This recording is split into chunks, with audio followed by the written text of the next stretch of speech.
पहले 12.1 और 12.2 की, तो उसमें हमारे पास मतलब उसकी ज़रूरत नहीं थी रिड्यूस सिलेबस में, लेकिन फिर भी मैंने करवा दी थी कि आपको बेसिक पता हो टेन कैसे एंगल अगर फाइंड करना हो किस तरह होगा, साइड्स फाइंड करने को तो किस तरह फाइंड करेंगे।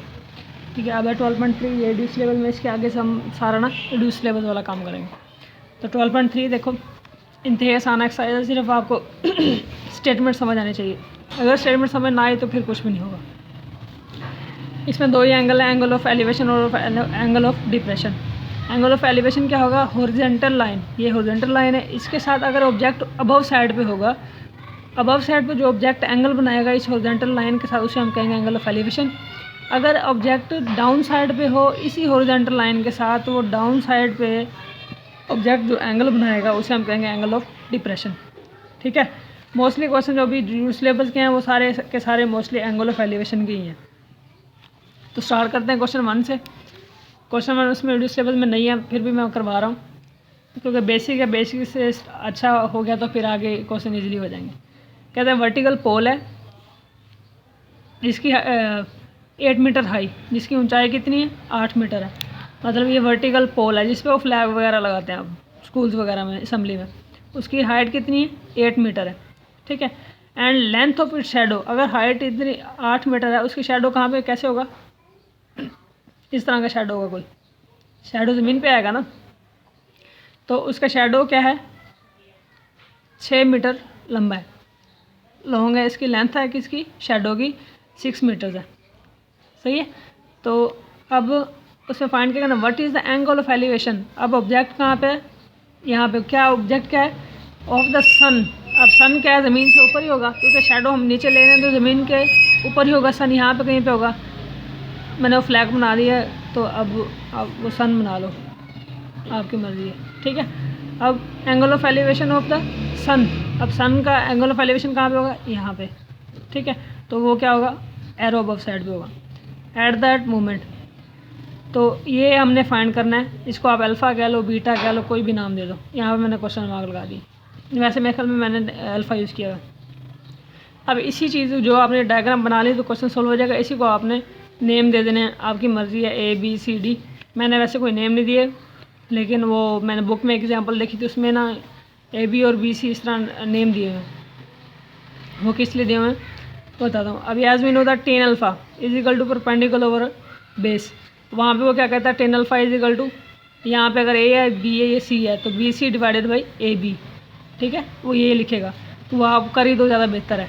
मतलब ए, इसे बी, इसे सी, तो परपेंडिकुलर क्या हो गया, B C divided by A B over A B. ठीक है, अब बी सी को मैंने नाम क्या दिया, हाइट थी, वो कितनी है, H is equal to 8 metres. अब उसके अलावा ए बी क्या है, बेस है, बेस कितने है, उसको लेंथ का नाम दिया, वो क्या है 6 मीटर्स। ठीक है, अब वो 8/6, तो मुझे एंगल ऑफ एलिवेशन फाइंड करना है, वो क्या, अल्फा इज इक्वल 10 इनवर्स 8/6। वो इतना कैलकुलेटर से आप इजीली फाइंड कर सकते हो, ये मैंने किया हुआ है, alpha is equal to 10 inverse 8/6। तो अल्फ़ा क्या आ जाएगा, आप कैलकुलेटर से आराम से फाइंड कर सकते हो। ठीक है,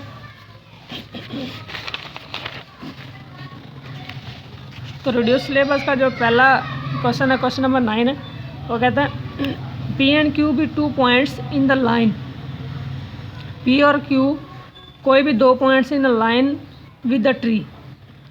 अब फॉर एग्जांपल मैं डायग्राम में साथ साथ डिस्कस करता रहता हूँ।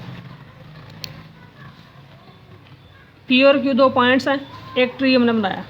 ठीक है, if the distance between P and Q be 30 metre. अब एक ही लाइन में है और ट्री के डायरेक्शन में है। ठीक है, P and Q be the points in the line with the tree if the distance between P and Q be 30 metre. अब पी और क्यू के दरमियान जो डिस्टेंस ने दे दिया वो क्या है 30 मीटर है। And the angle of elevation, अब क्या है अगेन एंगल ऑफ एलिवेशन, तो कहाँ से होगा, ट्री के टॉप से होगा, of the top of the tree. ठीक है, top of the tree eight point P and Q. तो पी वाला पॉइंट ये है, यहाँ पे एंगल ऑफ एलिवेशन कितना है 12 डिग्री एंड 15 डिग्री रिस्पेक्टिवली। तो पी पे जो एंगल होगा वो 12 डिग्री होगा और क्यू पे जो एंगल होगा वो पी पे जो एंगल होगा वो कितना होगा 12 डिग्री और क्यू पे एंगल होगा वो कितना होगा 15 डिग्री। सही है, फिर क्या कहता है find the height of the tree. अब ये जो हाइट है ना ट्री की, ये फाइंड करनी है। सही है। तो अब मेरे पास दो ट्राइंगल्स बन गई, एक ये वाली, इसे मैंने नाम दिया पी क्यू और टी, और दूसरी ट्राइंगल क्या होगी, क्यू टी और बी, ये क्यू बी और टी, आपकी मर्ज़ी, जो नाम दे दो मर्ज़ी। तो अब इसमें मेरे पास है, अगर मैं ये यूज़ करूँगा पी बी और टी, तो हाइट मिल जाएगी। बेस के लिए ये वाला डिस्टेंस और ये वाला डिस्टेंस होना चाहिए। तो अब इस डिस्टेंस को मैंने ए कह दिया, कोई भी मतलब नंबर वैल्यू रख दी है, कांस्टेंट कोई भी, ठीक है, ये फाइंड नहीं करना मैं, तो मैंने इसको क्या नाम दे दिया ए।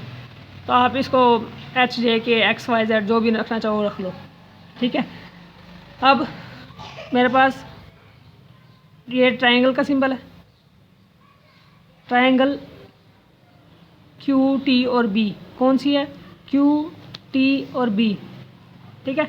इसमें हमारे पास क्या है, एक एंगल गिवन है, एक साइड है और एक साइड अननोन है। तो मैं क्या करूँगा, परपेंडिकुलर ओवर बेस 10-15 डिग्री 12.2 की तरह। अब इसमें ये जो चीज़ें हैं ना, ये जो गिवन है, ये चीज़ें उसने एक्सप्लेन की है। As for in triangle Q T B, major angle Q T B कितना है, वो 15 डिग्री है। इसको बताना भी है, मतलब जो क्यू और टी और बी वाला जो मेजर एंगल है वो कितना है, 15 डिग्री है, ठीक है। And base is a value दी हुई है बेस को, मैंने इसको ब्रैकेट में लिख देना कि सपोज्ड, इसको अपनी तरफ से सपोज किया है कि ये बेस क्या है, ए है, कोई वैल्यू है, कांस्टेंट वैल्यू है। And height is H. अब आपने क्या करना है, बेस की जगह पे आप ये भी लिख सकते हैं क्यू बी, जो एग्जांपल में बेस्ट फॉर्मेट है बुक का वो फॉलो करना है। तो क्यू बी, अब बेस क्या है वो उसको लिख देना क्यू बी, ठीक है, वहाँ लगा देना ऊपर। और हाइट क्या है, एच मैंने नाम दिया, उसमें फिर क्या करोगे, पहले आप बी और टी, ठीक है, तो उसको फिर एच कह देना। सही है। ये किसके बराबर है, ए के बराबर है। हाइट कितनी है, बी टी, वो किसके बराबर है, एच के बराबर है। सही है। तो अब हमारे पास अगेन वही 10-15 डिग्री किसके बराबर होगा, height over base, H over A, मतलब Q B sorry B T over Q B. वो इधर लिखना चाहो तो लिख लो, मैं अगेन वही कह रहा हूँ कि बुक में जो फॉर्मेट है उसको फॉलो करना है, ठीक है। अगर वो इनको यूज़ कर रहा है, मैंने देखा था, अब एग्जैक्टली मेरे ध्यान में नहीं है, तो वो जो है इसमें ये यूज़ करता है, तो फिर भी आप चेक कर लेना।